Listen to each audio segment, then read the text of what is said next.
महाराष्ट्र शासनाच्या निर्देशानुसार प्रशिक्षणार्थी IAS अधिकाऱ्यांचे पथक कोल्हापूर जिल्ह्याच्या दौऱ्यावर आलं असून या पथकानं कोल्हापूर महानगरपालिका येथे अभ्यास भेट दिली।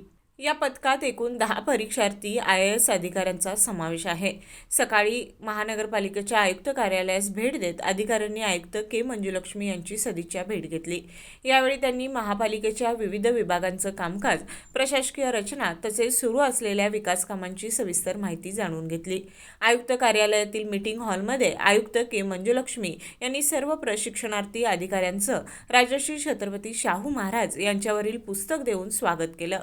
या प्रशिक्षणार्थी IAS अधिकाऱ्यांमध्ये महाराष्ट्र अप्सरा N, मध्य प्रदेश शिल्पा चौहान आणि पुष्कराज, उत्तर प्रदेश आदित्य विक्रम अग्रवाल, आसामचे कार्तिकेयन कुमार, आंध्र प्रदेशचे श्रवण रेड्डी, गुजरात त्रिलोक सिंग, हिमाचल प्रदेश विशाल लास तसेच पंजाबच्या आडिबा शेख यांचा समावेश आहे।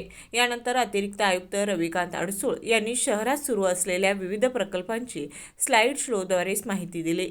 पुढे प्रशिक्षणार्थी अधिकाऱ्यांनी रंकाळा तलाव, छत्रपती शाहू समाधी स्थळ तसेच उद्यान परिसरास भेट देऊन महापालिकेमार्फत करण्यात आलेल्या कामांची प्रत्यक्ष पाहणी केली। या प्रसंगी उपायुक्त परितोष कंकाळ आणि किरण कुमार धनवाडे, शहर अभियंता रमेश मस्कर, जलाभियंता हर्षजित गाडगे, मुख्य अग्निशमन अधिकारी मनीष रणभिसे, कामगार अधिकारी राम काटकर आणि सिस्टीम मॅनेजर यशपाल राजपूत उपस्थित होते।